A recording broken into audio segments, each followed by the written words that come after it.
Hello અને આ દેશના સૌથી સુંદર સ્થળોમાંના એકમાં આપનું સ્વાગત છે।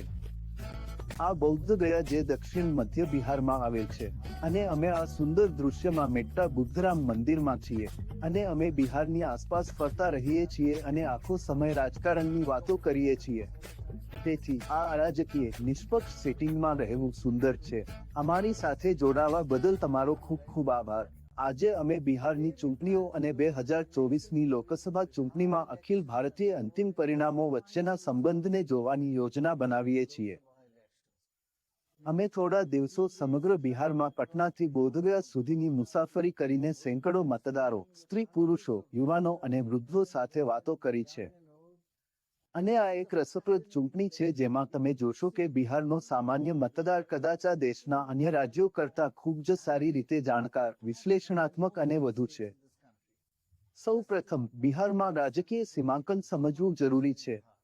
બિહારના ઉત્તરીય ભાગના મતદારો સ્પષ્ટ રીતે ભાજપ અથવા એનડીએને વધુ સમર્થન આપે છે, જ્યારે બિહારના દક્ષિણ ભાગમાં ભોજપુર અને મગધ પ્રદેશોના મતદારો યુપીએ અથવા આઈએનડીઆઈને સમર્થન વધુ આપે છે। ઉત્તર પૂર્વ ખૂણામાં મુસ્લિમ મતદારોની ઊંચી ટકાવારી છે અને આ વિસ્તાર આઈએનડીઆઈએ તરફ ઝૂકે છે। 2019ની છેલ્લી લોકસભાની ચૂંટણીમાં એનડીએએ સ્વીપ કર્યું હતું, તેથી એનડીએ 2019 અને 2024ના પુનરાવર્તનની આશા રાખશે। બીજી તરફ લોકસભાની ચૂંટણી પછી 2020ની રાજ્ય વિધાનસભાની ચૂંટણીમાં એનડીએ ખરાબ રીતે લપસી ગયું હતું। જો તમે વિધાનસભાના પરિણામોને લોકસભા મતક્ષેત્રમાં રૂપાંતરિત કરો છો, તો એનડીએ 40 બેઠકોમાંથી 39મી ઘટીને 21 પર આવી ગઈ છે, જ્યારે યુપીએ પહેલી 19 બેઠકો પર વધી ગઈ છે। આગામી લોકસભા ચૂંટણી કોણ જીતશે તેના માટે રાજ્યની વિધાનસભાની ચૂંટણીઓ ઘણીવાર સારી આગાહી કરે છે। છેલ્લા 20 વર્ષોમાં વિધાનસભાની ચૂંટણીઓ પર નજર કરીએ તો 80% વખત વિધાનસભા ચૂંટણી જીતનાર પક્ષ તે રાજ્યમાં આગામી લોકસભા ચૂંટણી પણ જીતે છે। પરંતુ લોકસભાની ચૂંટણી નજીક હોય ત્યારે વિધાનસભાની ચૂંટણીઓ સારી આગાહી કરે છે।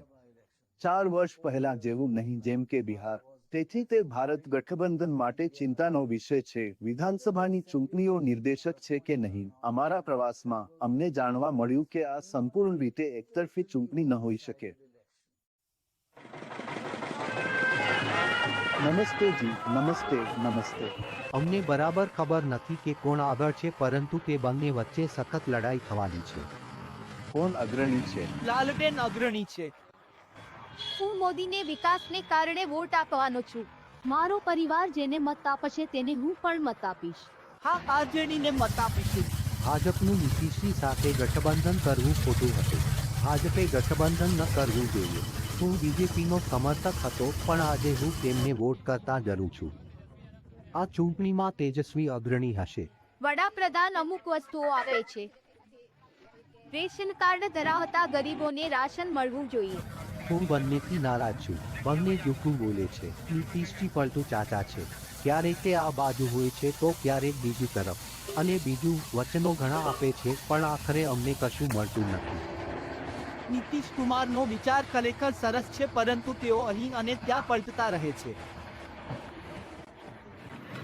પલટુલા હું ઈચ્છું છું કે જે વિકાસ કરે તે ચૂંટણી જીતે। આ ચૂંટણીઓમાં કોણ આગળ છે? મોદી સરકાર। મોદી સરકાર આગળ, પણ કેમ? તે સારા છે। તે ખૂબ જ સરસ છે। મોદીજીએ યુવાનો માટે કંઈ કર્યું નથી અને તેથી જ તેમને મત માંગવાનો કોઈ અધિકાર નથી। આ પ્રદેશમાં અને સમગ્ર બિહારમાં કોની લહેર છે? અહીં લાલુની લહેર છે। સરકાર કોઈની પણ હોય, મોંઘવારી પર કોઈ કાબુ મેળવી શકશે નહીં। આ ચૂંટણીમાં કયો પક્ષ આગળ વધી રહ્યો છે? જીતરામ માંઝી કડાઈ અગ્રણી છે। મોદી હોય તો શક્ય છે, તેમના વિના અસંભવ છે।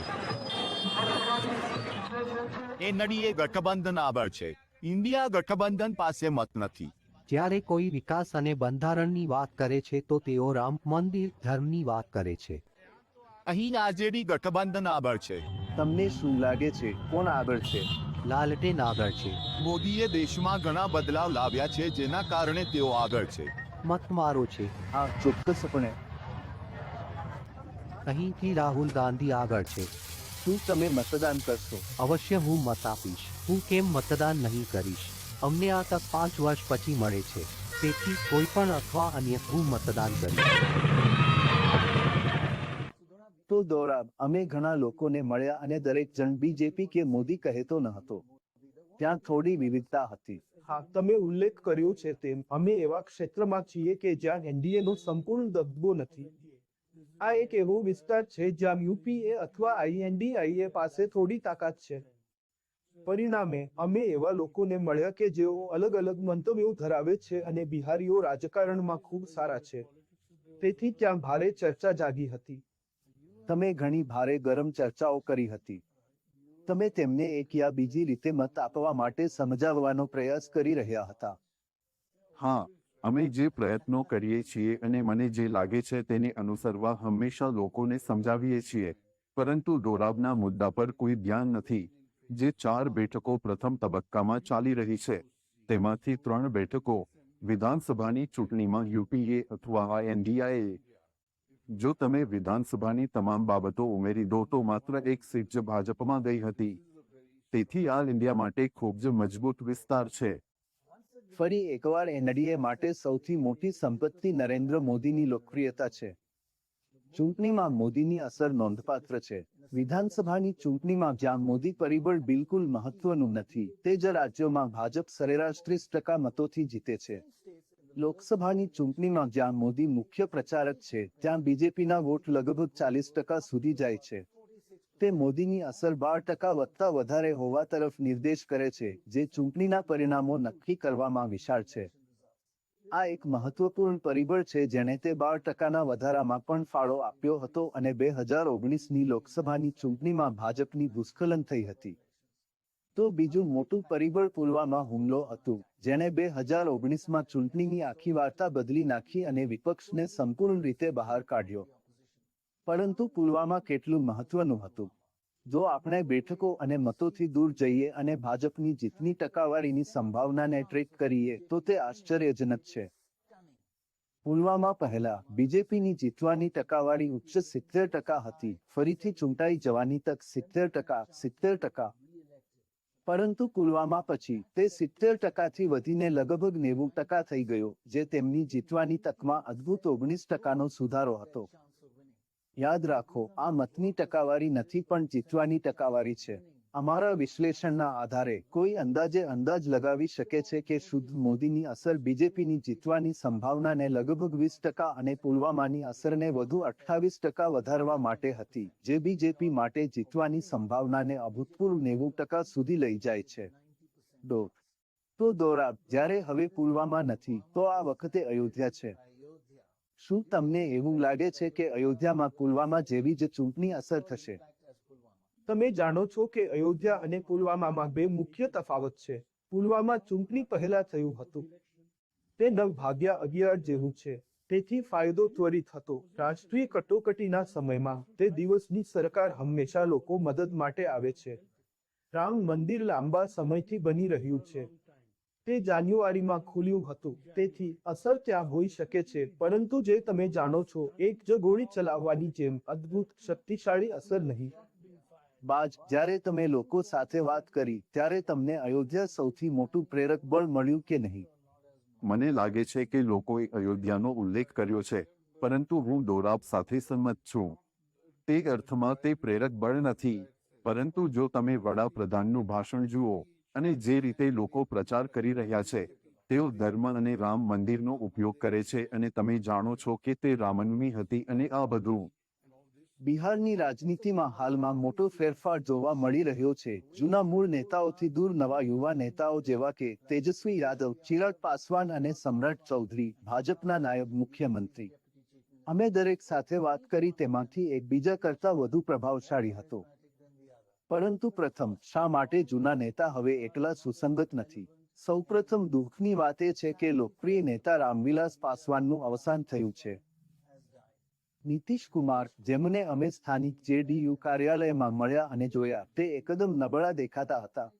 અને પછી લાલુને, જેઓ ખૂબ જ ગંભીર રીતે બીમાર છે. પરંતુ જૂના રક્ષકોમાં અવશ્ય શ્રીમાન મોદી છે, જેમના ભાષણો દર્શાવે છે કે તેમની વક્તૃત્વ હજી પણ હંમેશની જેમ પ્રભાવશાળી અને જોરદાર છે અને તેમની સામગ્રી હજી પણ હંમેશની જેમ આક્રમક છે. બિહારમાં જંગલરાજનો સૌથી મોટો ચહેરો આરજેડી છે. બિહારમાં ભ્રષ્ટાચારનું બીજું નામ આરજેડી છે. બિહારના વિનાશનો સૌથી મોટો ગુનેગાર આરજેડી છે.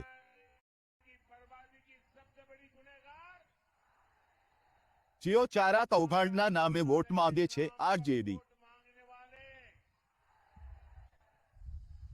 ચારો લૂંટાયો છે, ગરીબોને લૂંટવામાં આવ્યા છે. અદાલતોએ તેની પુષ્ટિ કરી છે. મિત્રો, આરજેડીએ બિહારને માત્ર બે જ વસ્તુઓ આપી છે, એક જંગલરાજ અને બીજું ભ્રષ્ટાચાર. તે તેમનો યુગ હતો જ્યારે બિહારમાં અપહરણ અને ખંડણીનો ઉદ્યોગ બની ગયો હતો. અમારી બહેનો અને દીકરીઓ ઘરની બહાર નીકળી શકતી ન હતી. ગયા જેવા પ્રદેશો નક્સલવાદી હિંસાને કારણે સળગતા હતા. જે જગ્યા ભગવાન બુદ્ધના નામ સાથે જોડાયેલી છે, ત્યાં નક્સલવાદીઓએ ગોળીબાર કર્યો છે. આરજેડીએ બિહારમાં ઘણા પરિવારોને બિહાર છોડવા મજબૂર કર્યા છે. મિત્રો, આજે તેઓ રાષ્ટ્ર સાથે લૂંટની એ જ રમત રમવા માંગે છે. હવે મોદી અને લાલુ વચ્ચે જૂની લડાઈ આજે પણ ચાલુ છે. લાલુ આજકાલ કોઈ ઇન્ટરવ્યુ આપતા નથી, પરંતુ લાંબા અંતર પછી તેણે કર્યું અને તેમણે પટનામાં અમારી સાથે વાત કરી. 34 વર્ષ તમે તમામ પ્રકારના આરોપો, કેસોનો સામનો કર્યો છે અને તમે ક્યારેય ભાજપમાં જોડાયા નથી. જો તમે હમણાં જ ભાજપમાં જોડાયા હોત, તમારા બધા કેસ, તમે સુખી માણસ હોત. તમારી અડધી સમસ્યાઓ હલ થઈ ગઈ હશે. તમે પાર્ટી કેમ ન બદલી? મેં નક્કી કર્યું છે કે મારી સાથે ગમે તે થાય, મને ગમે તેટલી સજા મળે અને હું જે યાતનાઓમાંથી પસાર થઈ રહ્યો છું, હું ક્યારેય ભાજપ જેવી પાર્ટી અને નરેન્દ્ર મોદી સાથે હાથ મિલાવીશ નહીં અને મેં ક્યારેય આવું કર્યું નથી. અમે તેમનો નાશ કરીશું. હું બીમાર હોવા છતાં પણ મને લાગે છે કે હું ઠીક છું અને અમે તેમને હરાવીશું. મારો પુત્ર તેજસ્વી યાદવ ખૂબ જ મહેનત કરી રહ્યો છે અને આ ચૂંટણીના સમયગાળામાં, આ સખત ગરમીમાં તે દરરોજ 4 થી 5 રેલીઓને સંબોધિત કરી રહ્યો છે. તેથી બિહારમાંથી અમને સારું પરિણામ મળશે. તમે મોદી સાથે શા માટે જોડાતા નથી? સાથી કેમ નથી બનતા? કેમ નહીં? તેઓ સારા રાજકારણી નથી. તેઓ સાંપ્રદાયિક છે અને તેમના કાર્યકાળમાં દેશ તૂટી ગયો છે. દેશ વિભાજનની અણી પર છે.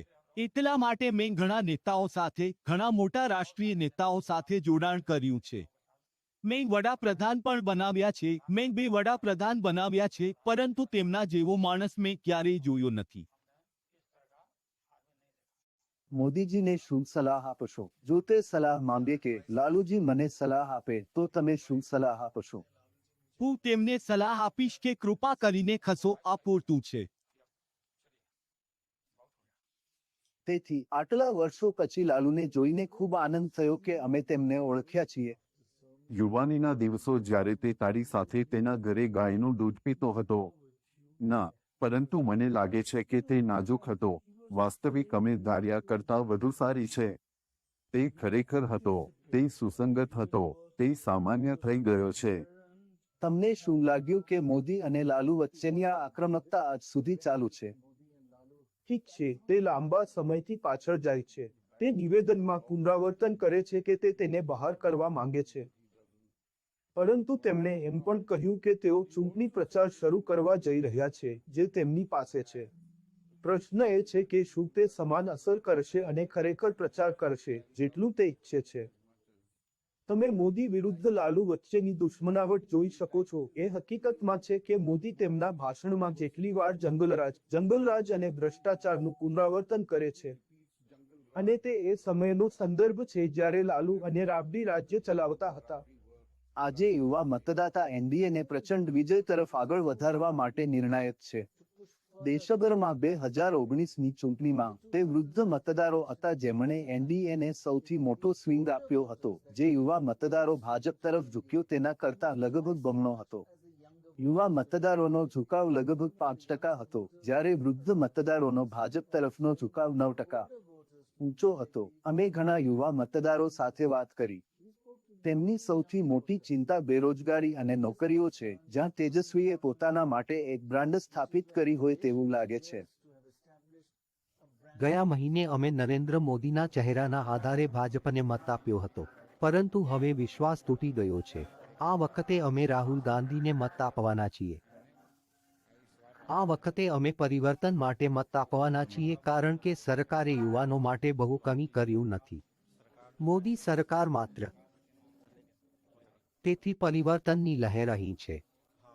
શું તે માત્ર તમે બંને માટે જ છે કે સમગ્ર પ્રદેશ? ના, હવે તમે મગધના આખા પ્રદેશમાં ફરતા હશો, તમને તેનો ખ્યાલ આવી જશે. કુમાર સર્વજીત સીટ પરથી જીતી રહ્યા છે. તમે યુવાનોને પૂછશો તો તેઓ કહેશે કે પરિવર્તન આવવું જોઈએ. હવે જે મેનિફેસ્ટો બહાર પાડવામાં આવ્યો છે તેમાં યુવાનો માટે કંઈ નથી. હું હજુ બેરોજગાર છું. હવે હું પોસ્ટ ગ્રેજ્યુએટ વિદ્યાર્થી છું. મેં ચોથું સેમેસ્ટર પૂર્ણ કર્યું છે અને હવે હું સ્પર્ધાત્મક પરીક્ષાની તૈયારી કરી રહ્યો છું. મુખ્ય મુદ્દાઓ કયા છે જે તમને લાગે છે કે તમે સંબોધિત કરવા માંગો છો? બેરોજગારી, હાથો ઊંચો કરીને કહો કે આ ચૂંટણીમાં નોકરી સૌથી મહત્વનો મુદ્દો છે. હા, નોકરી અને ભ્રષ્ટાચાર 75%. કોંગ્રેસના સમયમાં નોકરીઓ ઘણી હતી પરંતુ ભાજપના શાસન દરમિયાન તે વધારે નથી. શિક્ષિત યુવાનો બેરોજગાર છે, તેથી દરેક વિભાગ માટે ખાલી જગ્યાઓ જાહેર કરવી જોઈએ. પણ એવું થઈ રહ્યું નથી. ભણ્યા પછી પણ લોકો બેરોજગાર છે. મોદીએ રોજગારની વાત કરવી જોઈએ. તે મંદિરની વાત કેમ કરે છે? તે રોજગાર વિશે હોવું જોઈએ. બેરોજગારી છે, ગટર અને રસ્તા પણ નથી. બિહારમાં યુવાનો બેરોજગાર છે. તેમને નોકરીની જરૂર છે, તેમને ખોરાકની જરૂર છે. તેથી લોકોને હવે આ સમસ્યાઓ છે. અને વિકાસની આ લહેર સરકાર પર દબાણ કરશે કે તેઓ માત્ર જાતિના આધારે લડી શકતા નથી. તેઓએ કંઈક નોંધપાત્ર કરવું પડશે. અહીં બેરોજગારી મુખ્ય મુદ્દો છે. અમારા ઘણા ભાઈઓ કામની શોધમાં બિહારની બહાર જાય છે. આ સરકારના કાર્યકાળમાં મેં માત્ર બેરોજગારી અને મોંઘવારી જ જોઈ છે. અમે ભાજપના યુવા નેતા સમ્રાટ ચૌધરીને મળ્યા, જેઓ હવે બિહારના નાયબ મુખ્યમંત્રી છે.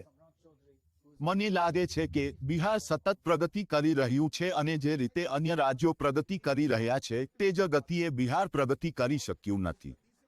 અમે ઇન્ફ્રાસ્ટ્રક્ચરમાં ખૂબ નબળા છીએ.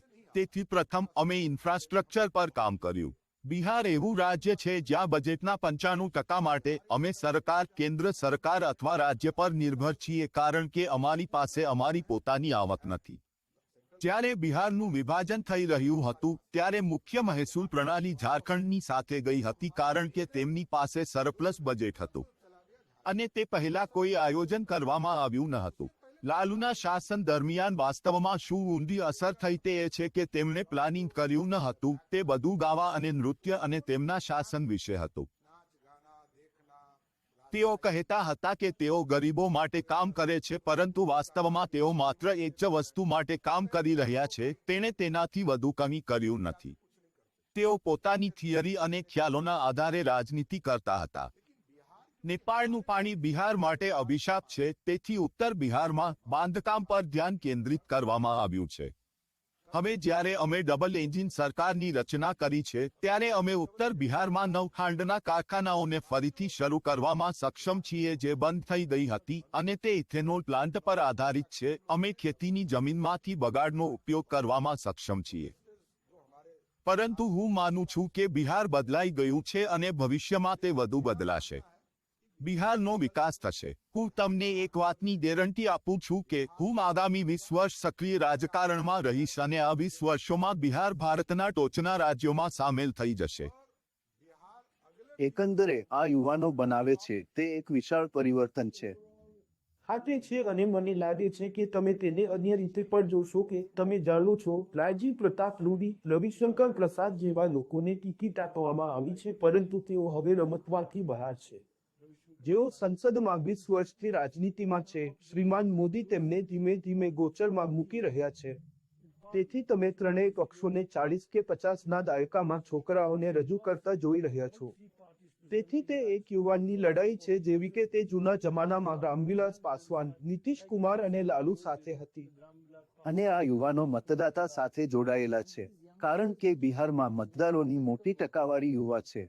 હા, વાસ્તવમાં જ્યારે અમે તેજસ્વીની રેલીઓમાં ગયા હતા છેલ્લી અને આ વખતે ભીડ ખરેખર તેમને લઈ જાય છે. તેઓ તેમનાથી ઉત્સાહિત થાય છે. જ્યારે તે હેલિકોપ્ટરમાંથી ઉતરી રહ્યો હોય ત્યારે તેઓ તેની પાછળ દોડે છે. તેઓ, તમે જાણો છો, સમર્થન અને તેઓ હવે પાર્ટીનો ચહેરો બનવામાં સફળ થયા હોય તેવું લાગે છે. અને મને લાગે છે કે ખરી વાત એ છે કે તેઓ બધા 2025ની વિધાનસભાની તૈયારી કરી રહ્યા છે, જ્યારે આ ત્રણેય લોકોના ચહેરા હશે. તો બિહારની આ ચૂંટણીમાં સૌથી મોટું પરિબળ મહિલાઓના મતનું છે. બિહારમાં મહિલાઓનું મતદાન પુરુષો કરતાં ઘણું વધારે છે. જ્યારે પુરુષ મતદાન 55% આસપાસ છે, જ્યારે મહિલા મતદાન 5% વધુ 60% પર છે. આ અવશ્ય આંશિક રીતે મોટી સંખ્યામાં સ્થળાંતર કરનારાઓને કારણે છે. મોટાભાગે પુરુષો જેમણે દેશના અન્ય ભાગોમાં કામ કરવા માટે બિહાર છોડવું પડે છે અને મતદાનના દિવસે બિહાર પરત ફરી શકતા નથી. મહિલા મતદાનની આ ઊંચી ટકાવારી સ્પષ્ટપણે એક મુખ્ય કારણ છે કે તમામ રાજકીય પક્ષો મહિલાઓ માટેની યોજનાઓ પર ધ્યાન કેન્દ્રિત કરે છે અને તે સમયની નજીક છે. જ્યાં સુધી સમગ્ર દેશમાં મહિલાઓના મતદાનની વાત છે, ત્યાં સુધી ભાજપને એક અલગ ફાયદો જોવા મળી રહ્યો છે. 2019ની લોકસભાની ચૂંટણીમાં પુરુષોમાં ભાજપ તરફનો ચોખ્ખો ઝુકાવ માત્ર 2% હતો, જ્યારે મહિલા મતદારો દ્વારા ભાજપ તરફનો ચોખ્ખો ઝુકાવ 5% કરતાં બમણો હતો. અમે બિહારની સંખ્યાબંધ મહિલાઓ સાથે આ મુદ્દા પરના તેમના મંતવ્યો અને આ ચૂંટણીમાં તેમના માટે મહત્વપૂર્ણ એવા વિવિધ પરિબળોને સમજવા માટે વાત કરી. પહેલા બિહારની હાલત એવી હતી કે અમે ઘરની બહાર નીકળી શકતા ન હતા. હવે છેલ્લા 10 વર્ષમાં એટલું કામ થયું છે કે આપણે ઘરની બહાર નીકળી શકીએ. આપણે આપણી જાતને રજૂ કરી શકીએ છીએ. હવે ગામડાઓમાં પાણી અને વીજળી છે, રસ્તાઓ પણ બનાવવામાં આવ્યા છે. હું બિહારમાં સુરક્ષિત અનુભવું છું. હવે બિહારની સ્થિતિ ઘણી સારી છે.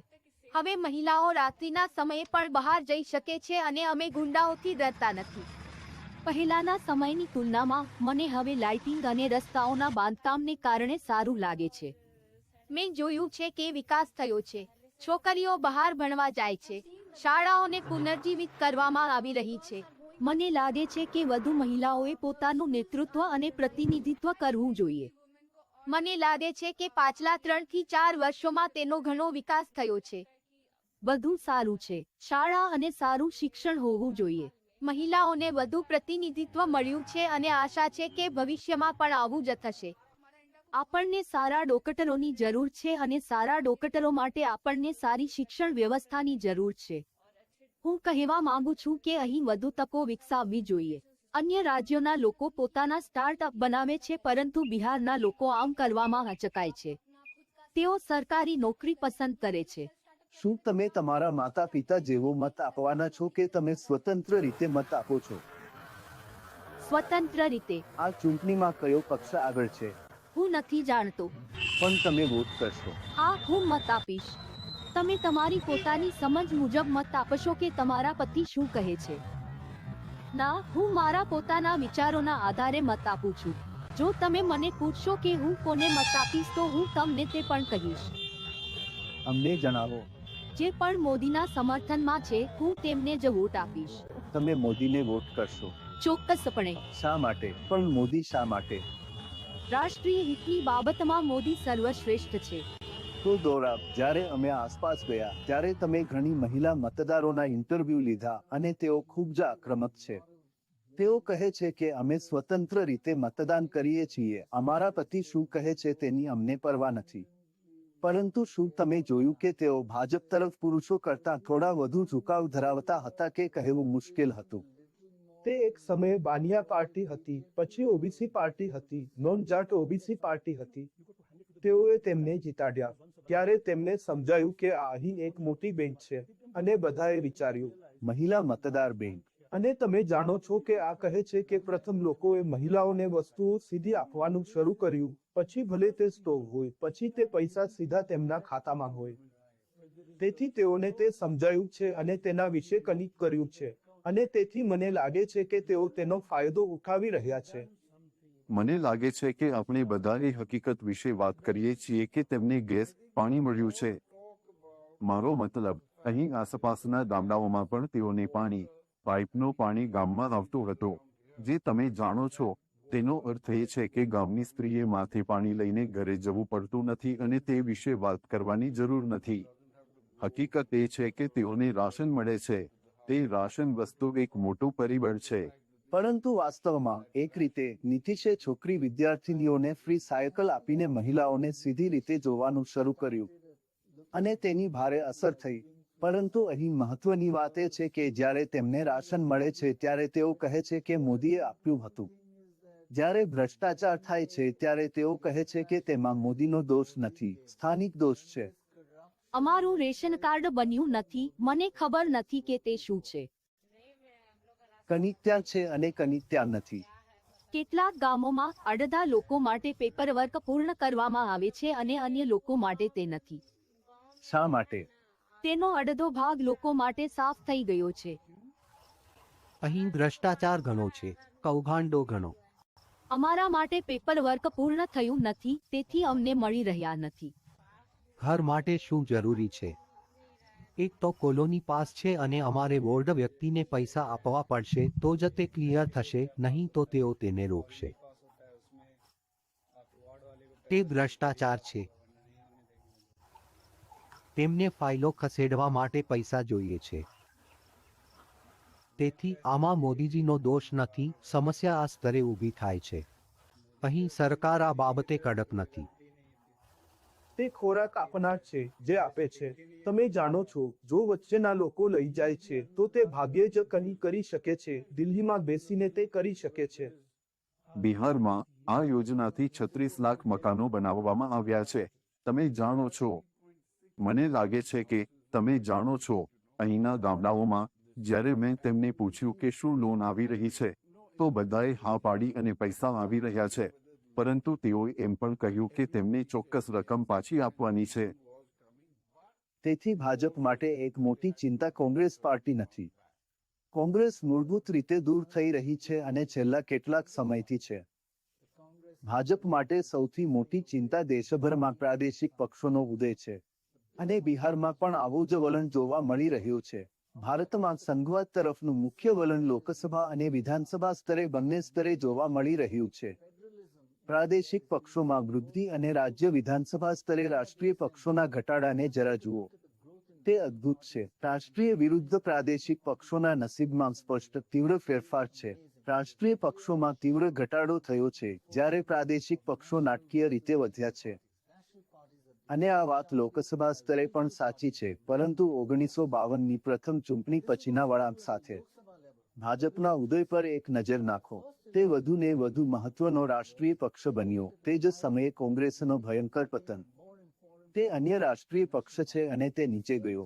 1952મી એક રાષ્ટ્રીય પક્ષનો ઉદય અન્ય રાષ્ટ્રીય પક્ષમાં ઘટાડો થવાને કારણે થયો છે. પ્રાદેશિક પક્ષોના સમર્થનમાં કોઈ ઘટાડો થવાને કારણે નથી. હકીકતમાં પ્રાદેશિક પક્ષો ધીમે ધીમે ઓવરટાઇમમાં વૃદ્ધિ પામ્યા છે. સંઘવાદ કેન્દ્રીકરણને વશ થયો નથી.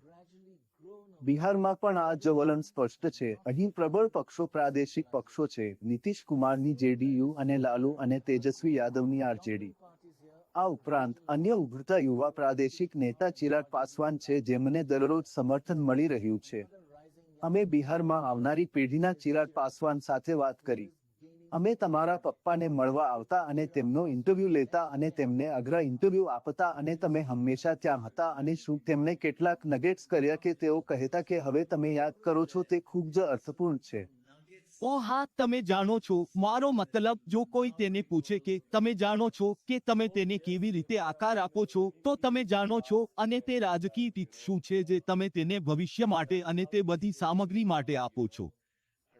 તેથી તેની પાસે આ ખૂબ જ પ્રખ્યાત પંક્તિ હતી. તે તેને વારંવાર પુનરાવર્તિત કરતો હતો અને તે કહેતો હતો, માછલીઓને ક્યારે કેવી રીતે તરવું તે શીખવવામાં આવતું નથી. અને તે મને ઘણો આત્મવિશ્વાસ આપતો હતો કારણ કે તેણે મને ભૂલો કરવા માટે તે જગ્યા આપી હતી. તમે જાણો છો, અને તે હંમેશા કહેતો હતો કે હું ત્યાં પેપરવેઇટની જેમ છું. તમે જાઓ, તમે તમારું કામ કરો અને જો તમે ભૂલો કરો છો તો પણ હું તેની સંભાળ રાખવા માટે હાજર છું. તમે જાણો છો, આ એક વસ્તુ છે જે હું તેના પછી ખરેખર ચૂકી ગયો છું. એક પ્રશ્ન, નીતિશને અહીં સત્તામાં આવ્યાને 20 વર્ષ થયા છે. મોટાભાગનો સમય તમારા બધાની સાથે છે. શું તમને લાગે છે કે આ સમયગાળા દરમિયાન બિહારનો ખરેખર પૂરતો વિકાસ થયો છે? ઠીક છે, હું ખરેખર માનું છું કે સુધારણા માટે હંમેશા અવકાશ છે. હંમેશા સુધારા માટે અવકાશ હોય છે અને ઘણું સારું કરી શકાયું હોત. અને જ્યારે હું આ કહીશ ત્યારે હું ખૂબ પ્રામાણિક રહીશ. તેણે કહ્યું કે હા, હું માનું છું કે મારા રાજ્યની વક્રોક્તિ છે અને હવે હું તેના પર વધુ વિશ્વાસ કરું છું કારણ કે હવે હું તેની સાથે સંબંધ બાંધી શકું છું. અને જ્યારે મારા વડાપ્રધાન ડબલ એન્જિન કી સરકાર વિશે વાત કરે છે ત્યારે મને હવે ખબર છે કે તેનો અર્થ શું છે. હું સંસદ સભ્ય હોવાને કારણે મેં પણ આનો સામનો કર્યો છે કારણ કે સૌથી વધુ સમય સુધી હું મારા રાજ્યમાં વિપક્ષમાં હતો. જો કે હું કેન્દ્ર સ્તરે સરકાર સાથે હતો, પરંતુ હું મારા રાજ્યમાં વિપક્ષમાં હતો. તેને મને ઘણી બધી અડચણો આપી. તમે જાણો છો, મારા એજન્ડાને અમલમાં મૂકવા માટે, મારા મુદ્દાઓ માટે તેને મને ઘણી સમસ્યાઓ આપી. તમે જાણો છો, હવે તમારી પાસે વિપક્ષી નેતા તેજસ્વી છે, જે એક તબક્કે તમારા જેવા ઘણા નાના હતા. તમે જાણો છો, હવે તેમને સરકારી અનુભવ છે. શું તે તેને વધુ પ્રચંડ પ્રતિસ્પર્ધી બનાવે છે? સારું, મને ખબર નથી કે શું તે મહત્વનું છે. મને મારી જાત પર પૂરો વિશ્વાસ છે અને મને કોઈ બંધારણીય પદ કે તેના બદલે કોઈ પદ નથી લાગતું. જ્યારે મેં મારો સંઘર્ષ શરૂ કર્યો, સાહેબ, હું તમને ખૂબ પ્રામાણિકપણે કહીશ, મને ખબર પણ ન હતી કે હું કઈ તરફ જઈ રહ્યો છું. 2021માં મને સ્પષ્ટપણે યાદ છે કે તે 13મી જૂનના રોજ આવી એક સાંજ હતી જ્યારે પાર્ટીમાં વિભાજન થયું હતું, જ્યારે કુટુંબમાં વિભાજન થયું હતું અને તમે જાણો છો, મને મારા પોતાના પરિવારમાંથી બહાર ફેંકી દેવામાં આવ્યો હતો. હું ફેંકાઈ ગયો છું. મારા પર નેપોકિડ હોવાનો આરોપ મૂકવામાં આવ્યો છે, પરંતુ મારી પાર્ટીનું નામ, મારા પિતાએ ખરેખર તેમની પાર્ટી માટે પસંદ કરેલું પ્રતીક મારી પાસેથી છીનવી લેવામાં આવ્યું છે. મેં શરૂઆતથી જ મારામાં વિશ્વાસ રાખીને શરૂઆત કરી. તમે જાણો છો, મારામાં એ વિશ્વાસ અને પછી ફરી હું તમને એક વધુ પંક્તિ કહીશ જે પપ્પા મને કહ્યા વિના કહેતા હતા કે તેઓ મને કેટલું શીખવે છે. તમે જાણો છો, તે કહેતા હતા કે મુશ્કેલ સમયમાં અને જો તમે સમજી શકતા નથી કે તમારી આસપાસ શું થઈ રહ્યું છે, તો ફક્ત લોકો પાસે જાઓ. તમે જાણો છો, ફક્ત તેમના સુધી પહોંચો અને તેઓ તમને રસ્તો બતાવશે. તો દોરા, ચિરાગ પાસવાન વિશે તમે શું વિચાર્યું? તદ્દન પ્રામાણિક અને ખુલ્લા. હા, મને એવું લાગે છે. અને મને લાગે છે, તમે જાણો છો, તે પહેલેથી જ તેના કાકા સાથે યુદ્ધમાંથી પસાર થઈ રહ્યો છે. તેથી તે અને તેજસ્વી હવે પરીક્ષિત લોકો છે. તેઓ ફક્ત પુલમાં ફેંકવામાં આવેલા યુવાન લોકો નથી. તેઓનું પરીક્ષણ કરવામાં આવ્યું છે. તેઓ લડ્યા અને તેઓએ કંઈક પ્રાપ્ત કર્યું. તેથી મને લાગે છે કે તેઓ આગામી પેઢીની લડાઈ માટે ખરેખર તૈયાર છે. પરંતુ જેડીયુએ એવો વંશવેલો બનાવ્યો નથી જ્યાં સ્પષ્ટ નેતા હોય જે શ્રી નીતિશ કુમાર પાસેથી સત્તા સંભાળે, જેઓ 20 વર્ષથી વધુ સમયથી મુખ્યમંત્રી તરીકે છે. અને ચિરાગ પાસવાને જે બાબતોનો સામનો કરવો પડ્યો છે તેમાંની એક એ છે કે તેમના નેતા નીતિશ કુમારે કૌટુંબિક રાજકારણ કહીને કરેલી આ થોડી અણઘડ ટિપ્પણી છે અને તે વાસ્તવમાં પારિવારિક રાજકારણ છે. અને મને લાગે છે કે તેને તે બિલકુલ ગમ્યું ન હતું, ખરું? ના, પરંતુ મને લાગે છે કે મને તેના વિશે જે ગમ્યું તે હતું કે તે એ હકીકતનું પુનરાવર્તન કરતો રહ્યો કે જ્યારે પણ વસ્તુઓ ખરાબ હશે, હું પાછો આવીશ, હું લોકો પાસે જઈશ, હું લડીશ અને હું પાછો આવીશ. અને હકીકત એ છે કે ભાજપે માન્યતા આપી છે કે તેઓ વાસ્તવમાં તેમના પિતાના ઉત્તરાધિકારી છે અને તેમના કાકા અને ભાભીના નહીં. મને લાગે છે કે તેમણે તે સાબિત કર્યું છે. અને તેથી જ તેમને આ વખતે મહાગઠબંધનમાં બેઠકો મળી છે. નીતિશ તેમનાથી નારાજ છે કારણ કે વિધાનસભાની ચૂંટણીમાં તેમને સાથી હોવા છતાં પોતાના ઉમેદવારો ઊભા રાખ્યા હતા નીતિશ સામે.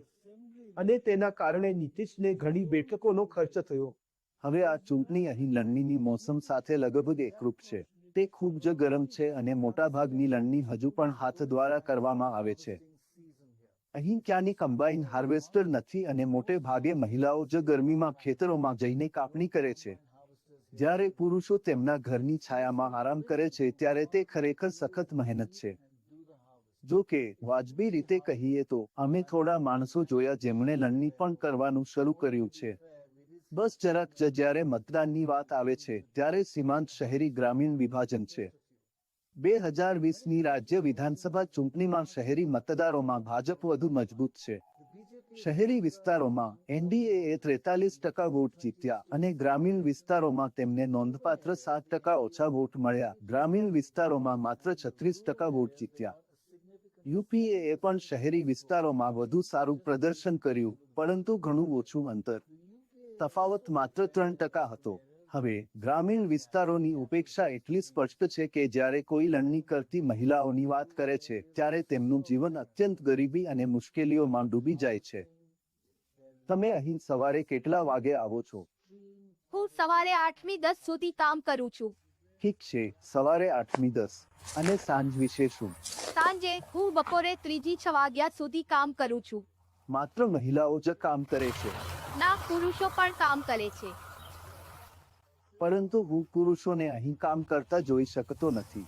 તમારા પતિ શું કરે છે? તે મજૂર તરીકે કામ કરે છે. શું તમે અભ્યાસ કરો છો? હું 11મા ધોરણમાં છું. તમે 11મા ધોરણમાં છો. તમે તેના પછી શું કરશો? મારે નીટ કરવું છે. તે કેવી રીતે કરશે? અમે તેના સપનાને કેવી રીતે પૂર્ણ કરી શકીશું? અમારી પાસે પૈસા નથી, તો આપણે તે કેવી રીતે કરીશું? મોટે ભાગે સ્ત્રીઓ જ કામ કરે છે, પુરુષો એટલું કામ નથી કરતા. મહિલાઓ વધુ કામ કરે છે. શા માટે? હું અહીં બપોરે 3 વાગે આવું છું અને 7 વાગે રાત્રે નીકળીશ. અને આ બધું કામ તું કરીશ? હા. કેટલા મહિનામાં તમે આ પૂરું કરશો? આજે રાત્રે આ સમાપ્ત થશે. તમે થાકતા નથી? હું શું કરું? મારે ખેતરમાં મજૂર તરીકે કામ કરવું છે જેથી હું કમાઈ શકું અને ખોરાક મેળવી શકું. તમારા કામના સમય શું છે? હું અહીં સવારે 3 વાગે આવું છું. સવારે 3 વાગે? હા, સવારે 3 વાગ્યા કે 4 વાગે. અને અમે રાત્રે 8 વાગે પાછા જઈએ છીએ. રાત્રે 8 વાગ્યાની આસપાસ અંધારું થાય ત્યારે તમે પાછા જાઓ છો. લણણીની મોસમ પછી તમે શું કરશો? આપણે ઘરમાં જ રહેવું પડશે. શું તમે બીજું કોઈ કામ કરો છો? શું કમાવવું મુશ્કેલ છે? જો મને કામ મળે તો અલબત્ત હું કામ કરું છું. કેવું કામ? દૈનિક વેતન મજૂર. આમાંથી તમે કેટલું કમાઓ છો? અમે ઘઉં અને ચોખાનો હિસ્સો મેળવીએ છીએ. તેથી જ્યારે તમે આ બધા પર કામ પૂર્ણ કરશો પછી મને 20 કિલોગ્રામ મળશે. કામ નહીં કરીએ તો ખાવાનું કેવી રીતે મળશે? અમે 4 ભાઈ બહેન છીએ. માત્ર હું જ નહીં ભણું, તેઓએ પણ ભણવું પડશે. અમે બહુ ગરીબ છીએ. ટૂંક સમયમાં અમારી પાસે ખેતી માટે જગ્યાઓ નહીં હોય. ઇમારતો બાંધવામાં આવી રહી છે અને પછી આપણે ઘઉં વગેરેની કાપણી કરી શકીશું નહીં. તેની કિંમત 400 રૂપિયા ખાતરના પેકેટ માટે. અને તેમાં પણ પહેલા 50 કિલોગ્રામ મળતા હતા, પરંતુ હવે તે 45 કિલોગ્રામ છે. ખેડૂત હોવાનો શું ફાયદો છે? હું મજૂર છું, કિસાન મજદૂર છું. મારી પાસે આ ક્ષેત્રો સિવાય બીજું કંઈ નથી. મારે કમાવું છે અને ખાતરી કરવી છે કે મને ખોરાક મળે છે. શું તમે ખેડૂત તરીકે તમારી નોંધણી કરાવી નથી? મેં ફોર્મ ભર્યું હતું, પરંતુ તે ક્લિયર થયું ન હતું. મને ખબર નથી કે મામલો શું છે અને તેને ક્લિયર કરાવવા ક્યાં જશે. આપણે શું ખાઈશું જો આપણે અમારું કામ અહીં છોડીને ઓફિસોમાં દોડીશું? તે ઠીક છે, મોદીજીએ સારું કામ કર્યું. વાત સારી હતી. તમે લોકોને જોયા છે, મહિલાઓને ત્યાં સખત તડકામાં કામ કરે છે અને તેઓ માત્ર ભાડૂતો છે. તેઓ જે કાપે છે તેનો તેમને માત્ર એક હિસ્સો મળે છે. અને તે પછી નોકરીની કોઈ તક નથી, આવક મેળવવાની કોઈ તક નથી. તે સાચું છે, અને એ પણ ભૂલશો નહીં કે તેમાંના ઘણાના તેમના પતિ નગરોમાં રહેતા હોય છે જે ફક્ત ક્યારેક લણણી માટે પાછા આવી શકે છે. તેઓ બધા એક જ સમયે પાછા આવી શકતા નથી, તો કેટલાક લણણી માટે પંજાબ જાય છે. તેથી અહીંથી પંજાબમાં સ્થળાંતર થાય છે. તેથી મને લાગે છે કે તે મહિલાઓ માટે મુશ્કેલ છે. તે ખરેખર છે. તે ખરેખર છે, અઘરું છે. પરંતુ મારો મતલબ એ છે કે તે ખાસ કરીને લણણી સમયે ગ્રામીણ વિસ્તારો અને મહિલાઓની ઉપેક્ષાની નિશાની છે. હા, મારો મતલબ છે કે જ્યારે પુરુષો ખેતરોમાં હતા ત્યારે પણ સ્ત્રીઓ જ લણણી કરતી હતી. આ લોકોએ હમણાં જ વસ્તુ એકત્રિત કરી, અને જો ત્યાં હોય તો ત્યાં મશીન કાપવાનું જે પુરુષો દ્વારા ઉપયોગમાં લેવાતું હતું. અને તેઓ દેખરેખ રાખતા હતા કે પુરુષોએ શું કરવું જોઈએ? બિલકુલ નહીં. મને લાગે છે કે બાદ જે કહે છે તે એ છે કે આ બંને ગ્રામીણ વિસ્તારોની અવગણના કરી રહી છે અને ખાસ કરીને સ્ત્રીઓની અવગણના કરી રહી છે અને ખાસ કરીને લણણીના સમયે દેખીતી અને દુઃખદ છે. ત્રીજા યુવા નેતા જેની સાથે અમે વાત કરી હતી તે લાલુના પુત્ર તેજસ્વી યાદવ હતા, પરંતુ તે સ્પષ્ટપણે પોતાની રીતે રાજકીય બ્રાન્ડ બની રહ્યા છે. ખાસ કરીને દક્ષિણ બિહારમાં તેમને નીતિશ અને મોદીના મુખ્ય વિરોધ તરીકે જોવામાં આવે છે, કારણ કે જ્યારે તેઓ નાયબ મુખ્ય પ્રધાન હતા ત્યારે તેમણે નોકરીઓ પર ઘણું બધું કર્યું હોવાનું જોવામાં આવે છે. જે રોજગાર, ભવિષ્ય, મોંઘવારી, ભ્રષ્ટાચારની વાત કરશે તે ચૂંટણીમાં આગળ હશે. આ જેડી બેરોજગારી દૂર કરશે, કારણ કે તેમને 5 મહિનામાં 17 લાખ નોકરીઓ આપી હતી. લાલુ પ્રસાદના પુત્ર તેજસ્વી યાદવ જે નીતિશ કુમારના સમર્થનથી સત્તામાં આવ્યા હતા. મને લાગે છે કે તેમને માત્ર ચૂંટણીને કારણે નોકરીઓ આપી હતી, ક્યાંક 2 લાખ કે તેથી વધુ નોકરીઓ છે. દરેક વ્યક્તિને નોકરી જોઈએ છે. ચૂંટણી પહેલા દરેક નોકરીના વચનો આપે છે, પરંતુ ચૂંટણી પછી કંઈ થતું નથી. તે માત્ર મત મેળવવાનો મુદ્દો છે. તમને એનડીએ કે આઈએનડીઆઈએ કોણ વધુ સારી નોકરી આપે છે? હું બિહારની વાત કરી રહ્યો છું. INDIA India. બેરોજગારી ખૂબ વધી ગઈ છે. દરેક બાબતમાં ઘણી ઓછી જગ્યાઓ છે. લોકો ભણે છે પણ ભણ્યા પછી પણ લોકો બેરોજગાર છે. આ એક મોટો મુદ્દો છે. રોજગાર માટે તેજસ્વી યાદવ સારો છે. નોકરીઓ ઓછી છે કે વધુ? નોકરીઓ ક્યાં છે? તેજસ્વીને નોકરી આપી, પરંતુ ત્યારથી સરકાર બદલાઈ ગઈ છે.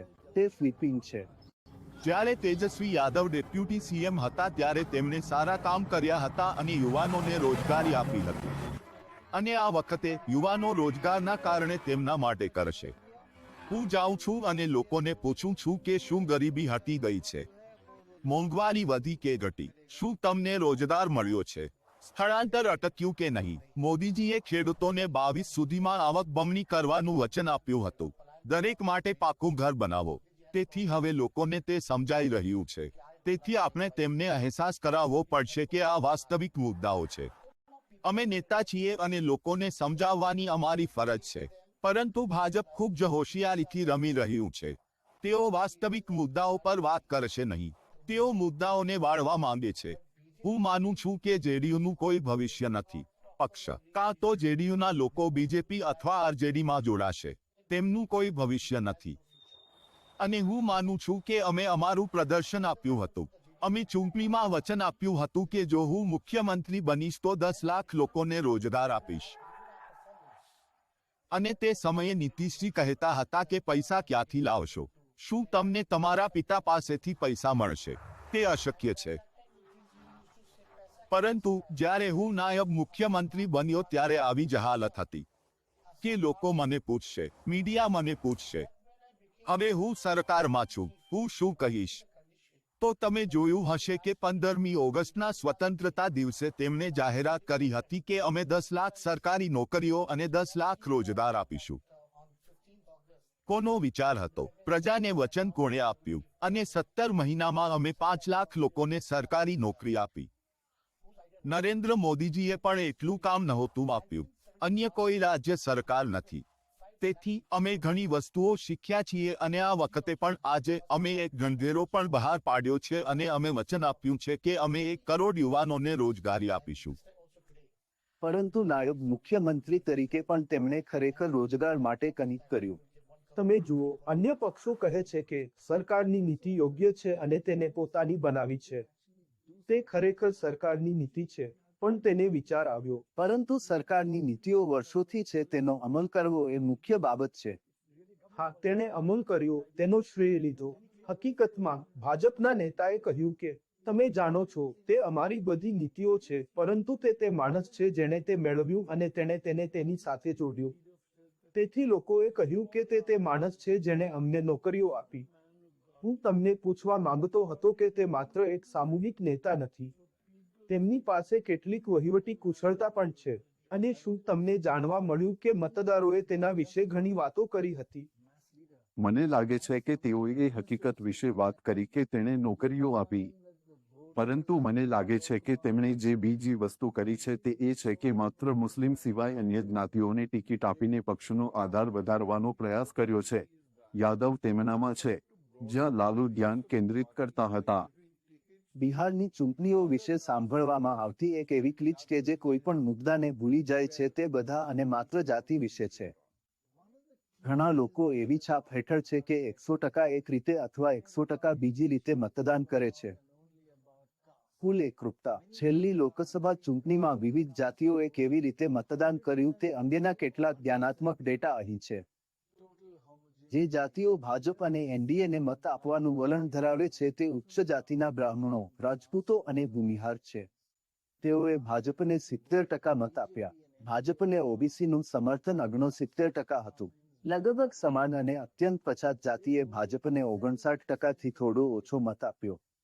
કોઈ આશ્ચર્ય નથી કે તેમની પાસે ભૂસ્ખલન હતું. બીજી તરફ યાદવના 58% લોકોએ યુપીએને મત આપ્યો અને 63% મુસ્લિમોએ પણ યુપીએને મત આપ્યો.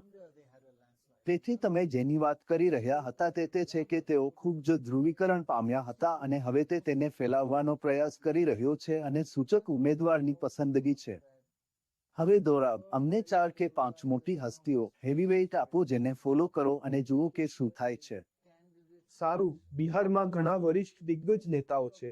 તેમાંથી ઘણાને ગોચર માટે બહાર મૂકવામાં આવ્યા છે. તેથી અમે તેમના વિશે વાત કરીશું નહીં. ચાલો યુવા પેઢીથી શરૂઆત કરીએ, જે લોકો ચૂંટણીમાં ઊભા છે.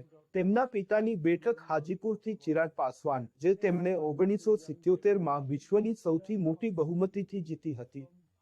ત્યારબાદ આ સીટ પરથી જીતનામ માંઝી ઊભા છે. રાજકીય રીતે દરેક જગ્યાએ સારી રીતે પ્રવાસ કરે છે.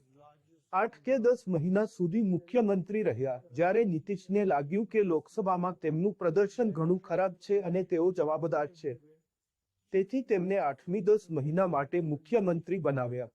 તો જીતનામ માંઝી છે. ગત વખતે તેઓ હારેલા પક્ષ સાથે હતા, યુપીએ સાથે. આ વખતે તેઓ આશા રાખી રહ્યા છે કે તેઓ એનડીએ સાથે વિજેતા પક્ષમાં રહેશે. તે પછી ગિરિરાજ સિંહ છે, જેઓ છેલ્લી વખત કન્હૈયા કુમાર સામે લડ્યા હતા, કેબિનેટમાં વરિષ્ઠ મંત્રી હતા. ત્યારબાદ આ રાજ્યના એક આઈએએસ અધિકારી આરકે સિંહ છે, જેમણે આઈએએસ છોડી રાજકારણમાં જોડાયા અને મંત્રી છે. અને છેલ્લે એક માંગબે છે, જે લાલુ પ્રસાદ યાદવની 2 પુત્રીઓ છે. પાટલીપુત્રમાંથી 2 વાર ઉભેલી મીસા ભારતી છેલ્લી વખતે બહુ ખરાબ રીતે હારી ન હતી, માત્ર 3.7%. અને પછી રોહિણી આચાર્યને બીજી પુત્રી જેને તેમને કિડની આપી, જે મૂળ ઘરની સીટ છપરાથી લડી રહી છે, હવે રાજીવ પ્રતાપ રૂડી સામે સરન કહેવાય છે. અને તેણીને જોરદાર, હા, સારો આવકાર મળી રહ્યો છે. હા, સારું સ્વાગત, કારણ કે તમે જાણો છો, એક પુત્રીએ તેના પિતા માટે બલિદાન આપ્યું, ખરું? તમે કહ્યું તેમ ઘણા વરિષ્ઠ નેતાઓને સાઇડટ્રેક કરવામાં આવ્યા છે, પરંતુ અમે રવિશંકર પ્રસાદ સાથે લાંબી અને રસપ્રદ વાતચીત કરી. હું તમને બિહારના રાજકારણ વિશે ગંભીરતાથી પૂછવા જઈ રહ્યો છું. નીતિશ તમારી પાસે આવ્યા કે તમે તેમની પાસે ગયા, એક જ વાર્તાની 2 બાજુ. પણ તે આગળ પાછળ રહ્યો છે, અને હવે તે એકદમ નાજુક છે. જ્યારે તે કમજોર છે, જો તેણે પદ છોડવાનું નક્કી કર્યું, તો આગળ શું? ત્યાં થોડી શૂન્યાવકાશ છે. સૌ પ્રથમ તમારે એક પૃષ્ઠભૂમિ યાદ રાખવી જોઈએ. ભ્રષ્ટાચાર સામેની લડાઈ, લાલુ પ્રસાદના કુશાસન સામે નીતિશજી અને અમે સાથે આવ્યા છીએ. હાસચારા કૌભાંડ અને હું વકીલ હતો, સુશીલ મોદી અરજદાર હતા. તેમની પાર્ટીના લલ્લન સિંહ પણ અરજી કરતા હતા, આરજેડીના શિવાનંદ તિવારી અરજી કરતા હતા. લાલુ જેલમાં ગયા, દોષિત ઠર્યા. પછી બિટ્યુમેન કૌભાંડ, આનાથી ભારતની રાજનીતિ અને બિહારની રાજનીતિમાં રચનાત્મક પરિવર્તન આવ્યું. હું ભૂતકાળમાં જઈ શકતો નથી. વાસ્તવિકતા, નીતિશ કુમાર તેમની પાસે પાછા ગયા, અમારી પાસે પાછા આવ્યા, તેમની પાસે પાછા ગયા. આપણે વર્તમાન જોવાનું છે. રોય, તમારી પાસે એક મુદ્દો છે, નીતિશ પછી શું થશે? તે એક અનુમાનિત પ્રશ્ન છે. અમને એક અનુમાનિત જવાબ આપો. હા, કાલ્પનિક જવાબ હું આપી શકતો નથી. નીતિશજી ત્યાં છે, તેઓ તેમની પાર્ટી વિશે શું નિર્ણય લે છે, કોણ આવે છે. અમે જેડીયુ સાથે ખૂબ જ સૌહાર્દપૂર્ણ સંબંધો રાખવા જઈ રહ્યા છીએ. તેઓ અમારી પાસે આવ્યા છે. અને બીજેપી, જેડીયુ એક સાથે મળીને એક મોટી જગ્યા છે.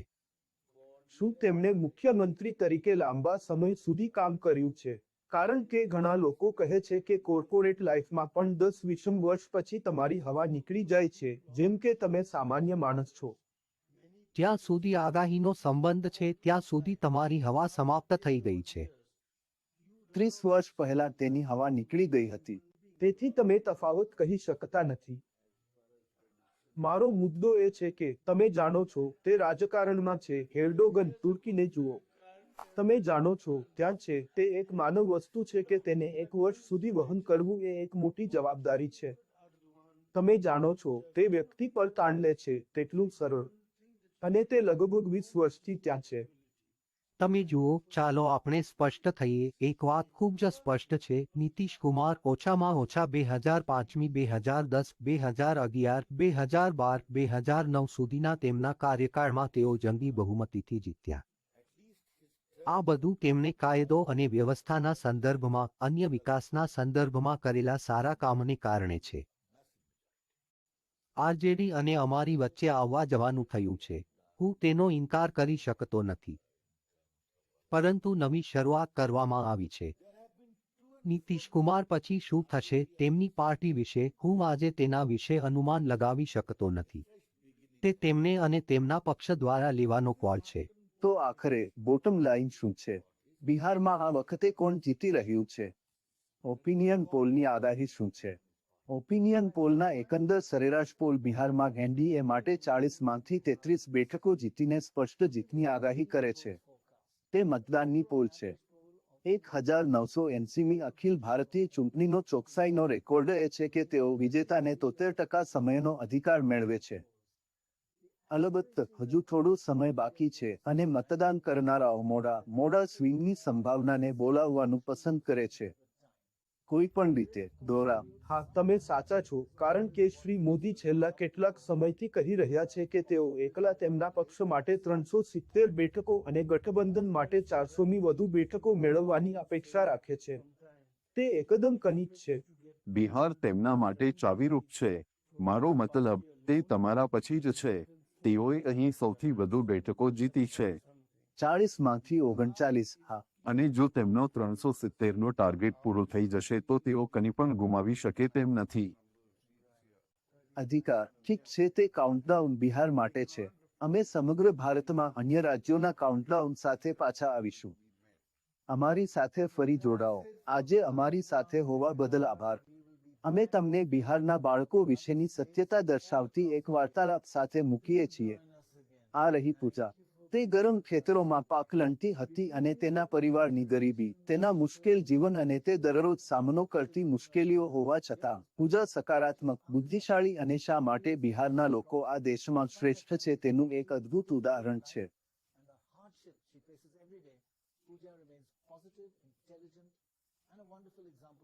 તમે આખા ભારતને ભોજન આપો છો. હા. બહુ સારું. શું તમે પણ કામ કરો છો? હા. અને તમે કામ નથી કરતા? હા, હું પણ કામ કરતો હતો. હા, કામ કરે છે. તે મારી માતા છે, તે મારો ભાઈ છે અને તે મારો ભત્રીજો છે. મારા પિતા ભરવાડ છે અને તેઓ બહાર રહે છે. તે ક્યાં સુધી જાય છે? તે પટના સુધી જાય છે. ખરેખર? તે પગપાળા ચાલે છે અને રાત્રે તે ગામમાં જ્યાં હોય ત્યાં સૂઈ જાય છે.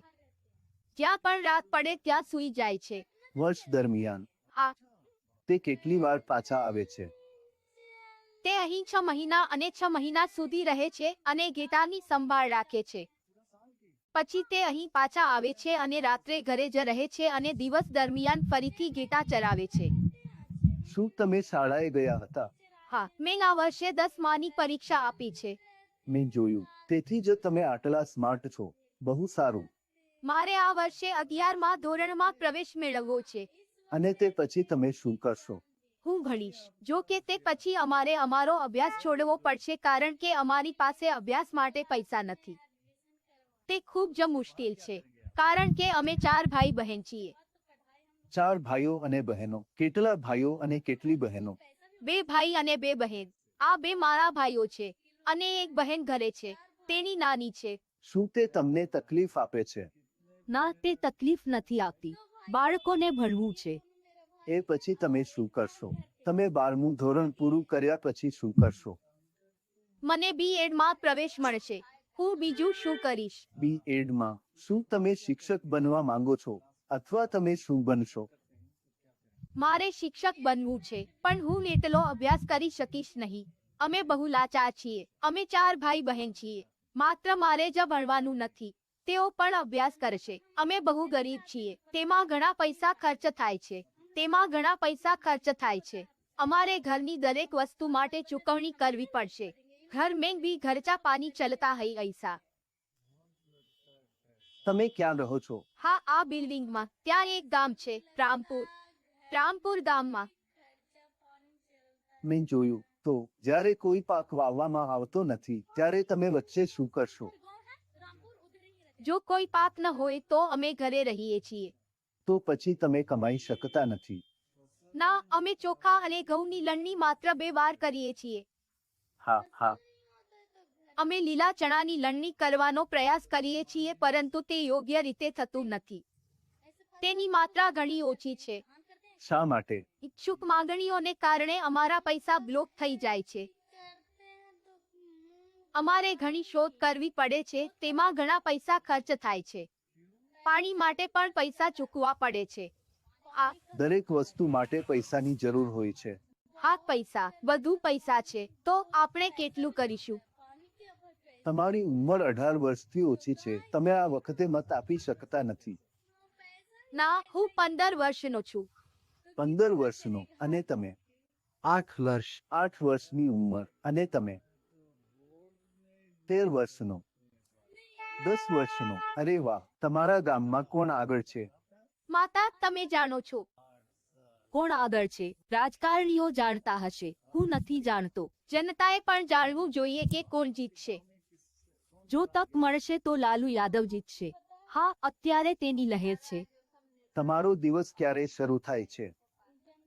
સવારે મારી માતા ઘડિયાળના 4 વાગે આવે છે. હું ઘડિયાળના 6 વાગે આવું છું. હું અહીં આવતા પહેલા ખોરાક રાંધું છું. અહીં ઘડિયાળના 6 વાગે છે અને તમારી માતા અહીં ઘડિયાળના 4 વાગે છે. હા, આ સમયે દરેક અહીં લણણી કરવા આવે છે. અમે ઘડિયાળના 9 વાગ્યે નીકળીએ છીએ જ્યારે તે ગરમ થાય છે, મતલબ મધ્યાહન આસપાસ. હા, અમે ઘડિયાળના 9 વાગ્યે નીકળીએ છીએ અને ઘડિયાળના 3 વાગ્યે પાછા આવીએ છીએ. બરાબર, જ્યારે તે ખૂબ જ ગરમ હોય છે. હા, આ મારી બકરી છે. તે પરી છે. તે તેનું બાળક છે. બરાબર. મેં તેનું નામ રાખ્યું છે. તેનું નામ પરી છે અને મારી માતાએ તેનું નામ માતા રાખ્યું. સરસ. બહુ સારું. તમે ક્યારે પાછા જાઓ છો? અત્યારે જ. ઘડિયાળના 6 કે 7 વાગ્યે. ઘડિયાળના 6 કે 7 વાગ્યે. હા, જ્યારે અંધારું થાય છે. અને તમને આમાં કેટલું મળે છે? તેની આપલે થાય છે. શું તમે ઘઉં લો છો? પૈસા નથી. આપણે ઘઉંને ખોરાક તરીકે સ્વ વપરાશ માટે લઈએ છીએ. તમે તેને ખાવા માટે લો, ઠીક છે. તમે ક્યાંથી આવ્યા છો? હું દિલ્હીથી આવ્યો છું. દિલ્હીથી? શું દિલ્હી તમારું ઘર છે? દિલ્હીથી, હા. મને લાગ્યું કે તમે બીજે ક્યાંકથી આવ્યા છો. ના, હું દિલ્હીથી ચૂંટણી કવર કરવા આવ્યો છું. તમે દિલ્હીથી આવ્યા છો? આ ઘર સારી જગ્યાએ છે. હા, તે છે, પરંતુ હવે તે એક શહેર બની રહ્યું છે. પરંતુ પછી અમારી પાસે ખેતી માટે જગ્યા રહેશે નહીં. ઇમારતો બનાવવામાં આવી રહી છે, તેથી અમે ઘઉં ઉગાડી શકીશું નહીં. તેથી અહીં મકાનો બાંધવામાં આવશે. હા, તે બધી ખેતીની જમીન હતી, પરંતુ હવે બાંધકામ થઈ રહ્યું છે. આ વિસ્તાર શાંત હતો અને જંગલ હતો. અમને પણ અહીં આવતા ડર લાગતો હતો. ઠીક છે, પણ હવે નહીં. અમે અત્યારે પણ ડરી ગયા છીએ. આપણે કેવી રીતે ડરીશું? હવે આખું ગામ છે. સાચું. હવે તો બહારના લોકો પણ અહીં આવે છે, જાપાનથી પણ. હા, તેઓ અહીં આવે છે. તેઓ અહીં શોધખોળ કરે છે અને રહે છે. તેઓ અહીં રહે છે. હા, આ હોટેલો જુઓ, તેઓ ત્યાં રહે છે. તેઓ અહીં રહે છે. નજીકમાં એક બીજું છે, તેઓ પણ ત્યાં જ રહે છે. પછી અમારા ગામ તરફ એક છે. તો તમારું ગામ કયું છે? રામપુર. રામપુર ગામ. ઠીક છે, આપણે જલ્દી મળીશું. આભાર. મને તમારી સાથે વાત કરવાનું ખરેખર ગમ્યું. આભાર.